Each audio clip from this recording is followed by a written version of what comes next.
আমার হুকুমে আজকে 3 মাস হলো তুষারমালা রান্নাঘরে ঝিয়ের কাজ করে যাচ্ছে। তবু যেন মনে হচ্ছে দিনে দিনে মেয়েটা আরো সুন্দরী হয়ে উঠছে। না, নিশ্চয়ই আমার চোখের ভুল।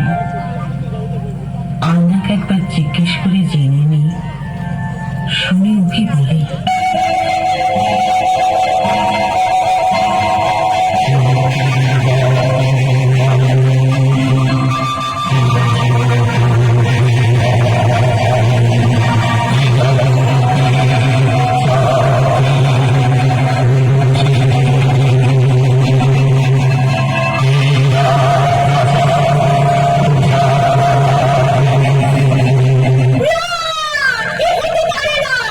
কিছু করতে আমাকে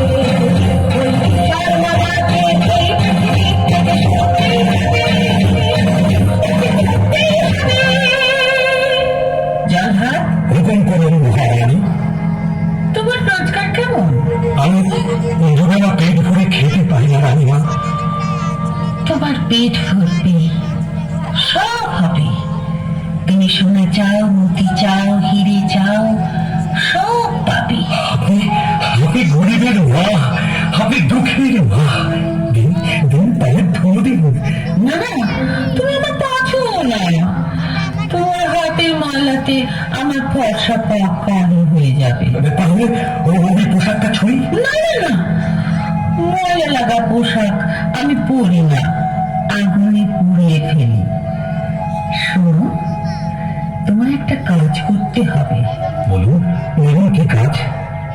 আমার একটা মেয়ের বুকের কলজে চাই। একটা মেয়ের কলজে? একটা মেয়ের কলজে, তার নাম তুষারমালা। ওই ফুলের মতো সুন্দরী তুষারমালা? ও আমার চাইতে সুন্দরী নয়। না না, ও আপনার মতের যোগ্য নয়। আমার হাতের যে মতি চলে গেছে, এটা তোমাকে আমি বাঁধন দিলাম। তুষারমালাকে ওই সবুজ পাহাড়ের ধারে বেড়াতে যাবার নাম করে নিয়ে যাবে। ওইখানে বার করে নেবে ওর কলজেটা। আমি আপনার হুকুমের দাস মহারানী। আর শোনো, ওর কলজেটা এনে দিলে আমি তোমাকে যা দেব বলেছি তার চাইতে অনেক বেশি ধন দৌলত তুমি পাবে।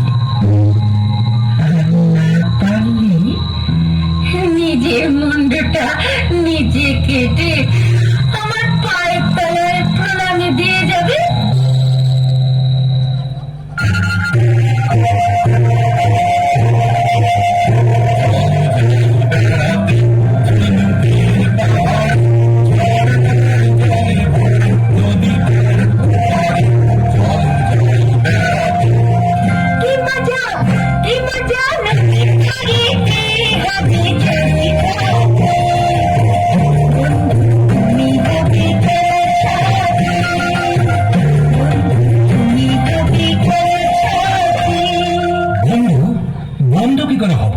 আমি যে তোমার চেয়ে অনেক বড়।